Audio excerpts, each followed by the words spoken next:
नमस्कार दोस्तों, एग्जामोफोबिया के आईएलपी प्रोग्राम के 5वें सेशन में आप सभी लोगों का स्वागत है। जैसा कि आप सभी विद्यार्थियों को मालूम है कि हमारे इस प्रोग्राम में आपको टोटल 4500 प्लस एमसीक्यू का अध्ययन करवाया जाएगा, जिसके तहत आप सभी विद्यार्थियों को कॉन्सेप्ट क्लासेस मिलेंगी, साथ ही करेंट अफेयर्स मिलेंगे, साथ ही टेस्ट सीरीज भी करवाई जाएंगी। अभी तक 4 सेशन कंप्लीट हो चुके हैं, जिसमें प्रत्येक सेशन में हम लोगों ने 30 प्लस एमसीक्यू पे चर्चा करते आ रहे हैं। आगे भी 30 प्लस एमसीक्यू में प्रत्येक सेशन के दौरान हम लोग चर्चा करेंगे। तो आज का सेशन हम लोगों ने उठाया है साइंस टेक और करंट अफेयर का। तो चलिए शुरू करते हैं क्वेश्चन नंबर फर्स्ट से।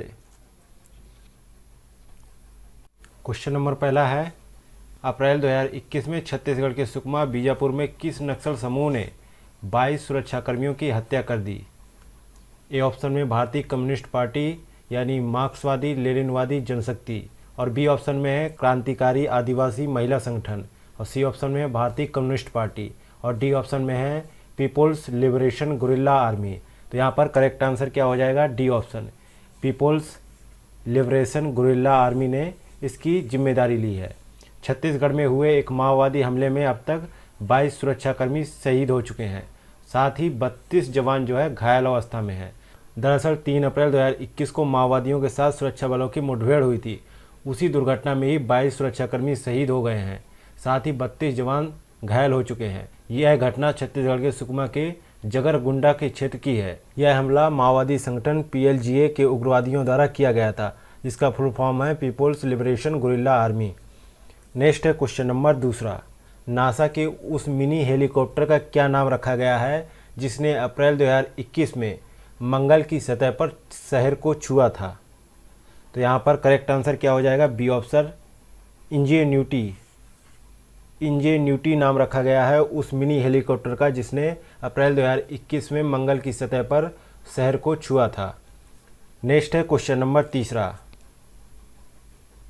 भारत के नियंत्रक और महालेखा परीक्षक ने हाल ही में किस राज्य की निरामय स्वास्थ्य योजना में कुप्रबंधन का उल्लेख किया था? तो आपको ये बताना है कि ये योजना कहाँ की है। तो ए ऑप्शन में आंध्र प्रदेश, बी ऑप्शन में राजस्थान, सी ऑप्शन में उड़ीसा, डी ऑप्शन में मध्य प्रदेश। तो यहाँ पर करेक्ट आंसर होगा डी ऑप्शन, ये योजना मध्य प्रदेश राज्य की है। तो यहाँ पर डी ऑप्शन सही जवाब हो जाएगा। निरामय योजना का उद्देश्य ऑटिज्म, सेरेब्रल पॉलिसी, मंदबुद्धि और एकाधिक विकलांगता वाले व्यक्तियों को किफ़ायती दामों पर स्वास्थ्य बीमा उपलब्ध कराना है, जिनकी पारिवारिक आय 15,000 रुपये प्रतिमाह होने पर प्रीमियम 250 रुपये और पारिवारिक आय 15,000 रुपये से अधिक होने पर प्रीमियम 500 रुपये देना होगा। अगला है क्वेश्चन नंबर चौथा, वैज्ञानिकों ने किस ग्रह से पहली बार एक्सरे विकिरण के उत्सर्जन की खोज की है? ए ऑप्शन में बुध, बी ऑप्शन में शुक्र, सी ऑप्शन में नेपच्यून, डी ऑप्शन में यूरेनस। तो यहाँ पर करेक्ट आंसर क्या होगा? D option, Uranus. D option यहाँ पे सही जवाब हो जाएगा। नेक्स्ट है क्वेश्चन नंबर पाँचवा, नासा का न्यू फ्रंटियर्स प्रोग्राम निम्नलिखित में से किस उद्देश्य से है? तो यहाँ पर सही जवाब क्या होगा पाँचवें का? तो पाँचवें का सही जवाब होगा सी ऑप्शन। तो यहाँ पर सही जवाब होगा सी ऑप्शन, हमारे सौरमंडल की खोज के लिए नासा का न्यू फ्रंटियर प्रोग्राम चल रहा है। नेक्स्ट है क्वेश्चन नंबर छठवां, गगनयान के संबंध में निम्नलिखित कथनों पर विचार करें। तो गगनयान के संबंध में निम्नलिखित कथनों पर विचार करें। तो पहला कथन क्या है? यह अंतरिक्ष यात्रियों को निचली पृथ्वी की कक्षा में ले जाएगा। और दूसरा कथन है, मानव युक्त अंतरिक्ष मिशन का संचालन करने वाला भारत तीसरा देश बन जाएगा। तो यहाँ पर पहला कथन सत्य है कि यह अंतरिक्ष यात्रियों को निचली पृथ्वी की कक्षा में ले जाएगा, लेकिन दूसरा कथन असत्य है, ये भारत को रूस, अमेरिका और चीन के बाद मानव युक्त मिशन भेजने वाला चौथा देश बन जाएगा। तीसरा नहीं जबकि चौथा देश बनेगा, तो इसलिए ये कथन गलत है। तो पहला ऑप्शन यहाँ पे सही जवाब हो जाएगा, ए ऑप्शन सही है। नेक्स्ट है क्वेश्चन नंबर सातवां, निम्नलिखित में से कौन सी जोड़ी सही ढंग से सुमेलित है? तो बात करें पीलीभीत टाइगर रिजर्व की, तो ये कहाँ है बताइए? पीलीभीत टाइगर रिजर्व कहाँ है? उत्तराखंड में नहीं जबकि उत्तर प्रदेश में है। तो ये वाला तो गलत हो गया। और बात करते हैं तदोबा अंधारी टाइगर रिजर्व की, तो ये कहाँ पर है? ये महाराष्ट्र में है, ये सही है। अगला है कंवल वन्यजीव अभयारण्य की, ये तेलंगाना में है। तो ये भी सही है। इस प्रकार से दूसरा और तीसरा सही है, बी ऑप्शन सही जवाब हो जाएगा इसका। नेक्स्ट है क्वेश्चन नंबर 8वां, गुरुत्वाकर्षण लेंसिंग के बारे में निम्नलिखित कथनों पर विचार कीजिए। पहला कथन है, यह दूरस्थ आकाशगंगाओं से आने वाले प्रकाश की विकृति और आवर्धन की घटना है। और दूसरा है, यह अंतरिक्ष में डार्क एनर्जी के वितरण को मैप करने में मदद करता है। तो यहाँ पर बताइए कौन सा ऑप्शन सही जवाब होगा। तो यहाँ पर केवल पहला कथन सही है, जबकि दूसरा गलत है। दूरस्थ आकाशगंगाओं से आने वाले प्रकाश बड़े पैमाने पर विकृत और आवर्धित हो जाते हैं। डार्क मैटर के इस अदृश्य संगठन की घटना को ग्रेविटेशनल लेंसिंग के नाम से जाना जाता है, लेकिन दूसरा वाला कथन गलत है। तो इस प्रकार से ए ऑप्शन यहाँ पे सही जवाब हो जाएगा। नेक्स्ट है क्वेश्चन नंबर 9, निम्नलिखित मैचों पर विचार करना है। एक तरफ मौलिक कण दे रखे हैं, दूसरी तरफ उनकी विशेषताएं दे रखी हैं, तो उनका सही मिलान करना है और बताना है कि कौन सा सही जवाब होगा। तो पहला है न्यूट्रिनो, ये लगभग प्रकाश की गति से चलते हैं, पूरी तरह से द्रव्यमान रहित हैं, कोई विद्युत आवेश नहीं होता, विद्युत या परमाणु बलों से प्रभावित नहीं होते। तो इसका क्या सही होगा? इसका सही मिलान नहीं हो सकता, इसलिए ये गलत है। दूसरा है हिग्स बोसॉन, ये वे कण हैं जो न्यूट्रॉनों सहित सभी पदार्थों को उनका द्रव्यमान देते हैं। ये भी कथन गलत है, ये भी इसका सही मिलान नहीं है। बाकी बात करते हैं एंटीमीटर की, तो ये प्रत्येक ज्ञात पदार्थ में एंटीमीटर होता है तथा जिसमें समान द्रव्यमान और आयतन होता है, और इसके पदार्थ की तुलना करने पर इसका विपरीत आवेश आता है। ये विशेषता इसकी सही है, इसलिए ए ऑप्शन यहाँ पे सही हो जाएगा, केवल तीसरा सही है। बाकी बात करें न्यूट्रॉनों की, तो न्यूट्रॉनों पूर्णतः द्रव्यमान रहित नहीं है, और जबकि वे इलेक्ट्रॉनों की तुलना में लाख गुना हल्के होते हैं तथा इसलिए उनमें नगण्य द्रव्यमान होता है। नेक्स्ट है क्वेश्चन नंबर 10वां। क्वेश्चन नंबर 10वां है, केंद्रीय विद्युत मंत्री आर.के. सिंह ने 19 मार्च को उत्तर प्रदेश के किस शहर में ग्राम उजाला कार्यक्रम की शुरुआत की है? तो बताइए ग्राम उजाला कार्यक्रम की शुरुआत उत्तर प्रदेश के किस शहर में की गई? तो इसका सही जवाब हो जाएगा सी ऑप्शन। इस योजना का शुभारंभ वाराणसी में किया गया, लेकिन उससे पहले चरण का उद्घाटन बिहार के आरा जिले में किया गया था। इस योजना के तहत ग्रामीण क्षेत्रों में 10 रुपये प्रति बल्ब की सस्ती कीमत पर उच्च गुणवत्ता वाले एलईडी बल्ब वितरित किए जाएंगे। इस योजना के पहले चरण में आरा बिहार में, वाराणसी उत्तर प्रदेश में, विजयवाड़ा आंध्र प्रदेश में, नागपुर महाराष्ट्र में और गुजरात के गांवों में लगभग 1.5 करोड़ एलईडी बल्ब वितरित किए जाएंगे। यह योजना प्रतिवर्ष 1.65 मिलियन टन कार्बन डाइऑक्साइड की कटौती लक्ष्य को प्राप्त करने में मदद करेगी, और यह एक किफ़ायती लागत पर बेहतर प्रकाश भी प्रदान कर सकेगी। अगला है क्वेश्चन नंबर 11वां। शहीद अशफाक उल्लाह खान प्राणी उद्यान का उद्घाटन किस शहर में किया गया? तो इसका सही जवाब हो जाएगा सी ऑप्शन, गोरखपुर में इसका उद्घाटन किया गया। ये प्रश्न आपको उत्तर प्रदेश मार्च 2021 के करंट अफेयर में देखने को मिल जाएगा। नेक्स्ट है क्वेश्चन नंबर 12वां। हाल ही में शुरू की गई एसीटी एसिलरेटर पहल का क्या उद्देश्य है? तो यहाँ पर सही जवाब है डी ऑप्शन, कोविड-19 परीक्षणों और टीकों तक समान पहुंच सुनिश्चित करना इसका मुख्य उद्देश्य है। अगला है क्वेश्चन नंबर 13। किस राज्य सरकार ने अम्बोली क्षेत्र को जैव विविधता विरासत स्थल घोषित किया है? ये अम्बोली क्षेत्र कहाँ है? तो अम्बोली क्षेत्र जो है महाराष्ट्र में है, वहाँ पर ही इस क्षेत्र को जैव विविधता विरासत स्थल घोषित किया गया है। महाराष्ट्र सरकार ने सिंधुदुर्ग जिले में पश्चिमी घाटों में अम्बोली में एक क्षेत्र घोषित किया है, जहां एक दुर्लभ मीठे पानी की मछली की प्रजातियों को जैव विविधता विरासत स्थल के रूप में खोजा गया है। किसने खोज की है? तो मुख्यमंत्री उद्धव ठाकरे के बेटे तेजस ठाकरे ने, जो एक वन्यजीव शोधकर्ता हैं, और उनकी टीम ने सिंधुदुर्ग जिले की सावंतवाड़ी तहसील में अम्बोली के पास एक नई मीठे पानी की मछली प्रजाति को, जिसका नाम सिस्टुरा हिरण्यकेशी रखा गया है, उसकी खोज की है। नेक्स्ट है क्वेश्चन नंबर 14। हाल ही में चर्चा में रही सिस्टुरा हिरण्यकेशी किसकी नई प्रजाति है? तो ये प्रजाति जो है एक मछली की है, बी ऑप्शन सही जवाब है। इसको कहाँ खोजा गया है? तो सिंधुदुर्ग जिले की समंतवाड़ी तहसील में अंबोली के पास सिस्टुरा हिरण्यकेशी नाम की नई मीठे पानी की मछली की प्रजाति खोजी गई है और यह वन्यजीव शोधकर्ता तेजस ठाकरे के नेतृत्व में एक टीम द्वारा पाया गया, जो महाराष्ट्र के मुख्यमंत्री उद्धव ठाकरे के बेटे हैं। नेक्स्ट है क्वेश्चन नंबर 15 है, वैज्ञानिक अनुसंधान के लिए 30वें जीडी बिरला पुरस्कार के लिए किसे चुना गया है?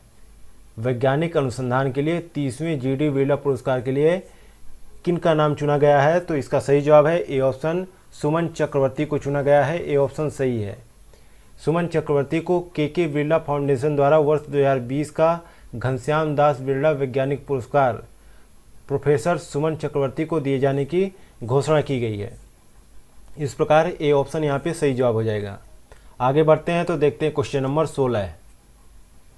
क्वेश्चन नंबर 16 है, रामगुंडम में 100 मेगावाट की क्षमता वाला भारत का सबसे बड़ा तैरता हुआ सौर ऊर्जा संयंत्र स्थापित किया जाएगा। यह किस राज्य में स्थित है? ए ऑप्शन में आंध्र प्रदेश है, बी ऑप्शन में तमिलनाडु है, सी ऑप्शन में तेलंगाना है, डी ऑप्शन में कर्नाटका है। तो यहाँ पर सही जवाब क्या होगा? C option Telangana. तेलंगाना के पेद्दाचिल्ली जिले के रामागुंडम में national thermal power corporation limited द्वारा भारत का सबसे बड़ा यानी उत्पादन क्षमता के मामले में भी फ्लोटिंग सोलर पावर प्लांट विकसित किया जाएगा। कहाँ पर? तेलंगाना के पेद्दाचिल्ली जिले के रामागुंडम में national thermal power corporation limited द्वारा भारत का सबसे बड़ा फ्लोटिंग सोलर पावर प्लांट विकसित किया जा रहा है। नेक्स्ट है क्वेश्चन नंबर 17 है, वर्ष 2021 के लिए किसे कलिंग रत्न पुरस्कार से सम्मानित किया गया है? कलिंग रत्न पुरस्कार से किसे सम्मानित किया गया है 2021 के कलिंग रत्न पुरस्कार से?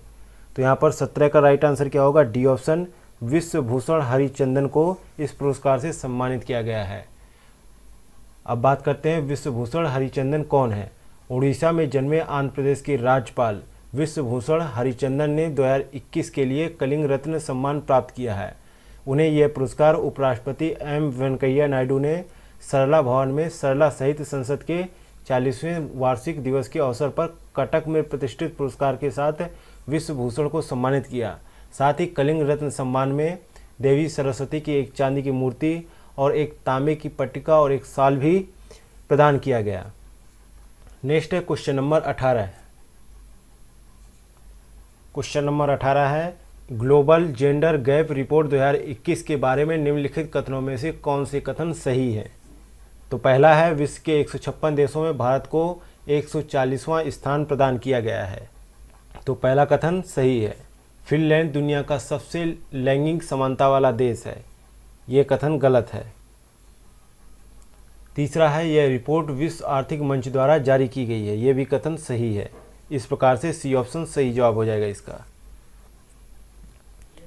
विश्व आर्थिक मंच द्वारा जारी ग्लोबल जेंडर गैप रिपोर्ट 2021 के अनुसार भारत विगत वर्ष के मुकाबले 28 स्थान पिछड़कर 156 देशों में 140वें स्थान पर आ गया है। वर्ष 2020 में भारत विगत वर्ष के मुकाबले 28 स्थान पिछड़कर 156 देशों में 140वें स्थान पर आ गया है। वहीं वर्ष 2020 में भारत 153 देशों में 112वें स्थान पर था। इस रिपोर्ट के अनुसार भारत में लैंगिक अंतराल यानी जेंडर गैप 62.5% है और ग्लोबल जेंडर गैप रिपोर्ट में भारी गिरावट राजनीतिक भागीदारी के मोर्चे पर देखी गई है, जहां वर्ष 2019 में देश में महिला मंत्रियों की संख्या 23.1% से गिरकर वर्ष 2021 में 9.1% ही आ गई है और भारत में महिला श्रम शक्ति भागीदारी की बात करें तो 24.8% से घटकर 22.3% ही रह गई है। सूचकांक के मुताबिक आइसलैंड दुनिया में सर्वाधिक लैंगिक समानता वाला देश है, ना कि फिनलैंड। तो इस प्रकार से दूसरा कथन गलत हो गया था, जिसके बाद फिनलैंड का नंबर आता है और Norway, New Zealand, Rwanda, Sweden, Ireland और स्विट्जरलैंड का स्थान है।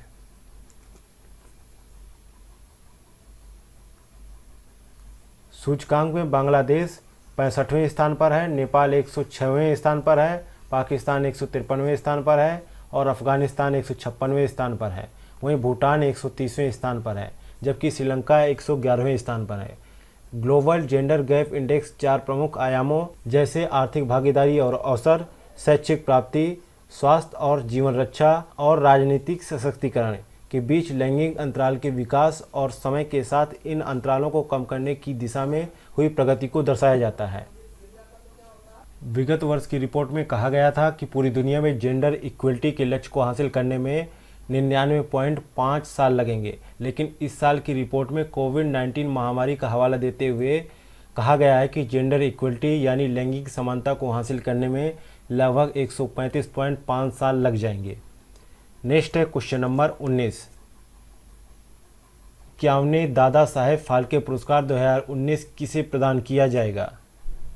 तो इसका सही जवाब है सी ऑप्शन, रजनीकांत को प्रदान किया जाएगा। सी ऑप्शन सही जवाब है। दुर्लभ बीमारियों के लिए राष्ट्रीय नीति की नई मसौदा रिपोर्ट के तहत सरकार ने एक बार उपचार कराने वाले जरूरतमंद रोगियों के लिए कितनी सहायता राशि देने का प्रस्ताव दिया है? तो यहाँ पर राइट आंसर होगा डी ऑप्शन, 20 लाख रुपए जो है एक बार सहायता राशि देने का प्रावधान किया है सरकार ने। नेक्स्ट है क्वेश्चन नंबर 21। AIM प्राइम को लॉन्च करने के लिए अटल इनोवेशन मिशन ने किस संगठन के साथ हाथ मिलाया है? तो यहाँ पर राइट आंसर होगा B option, Bill and Melinda Gates foundation के साथ अटल इनोवेशन मिशन ने समझौता किया है। इस तरीके से बी ऑप्शन यहाँ पे सही जवाब हो जाएगा। नेक्स्ट है क्वेश्चन नंबर 22। क्वेश्चन नंबर 22 है खाद्य प्रसंस्करण उद्योग के लिए उत्पादन लिंक्ड प्रोत्साहन योजना के बारे में कौन सा विकल्प सही नहीं है?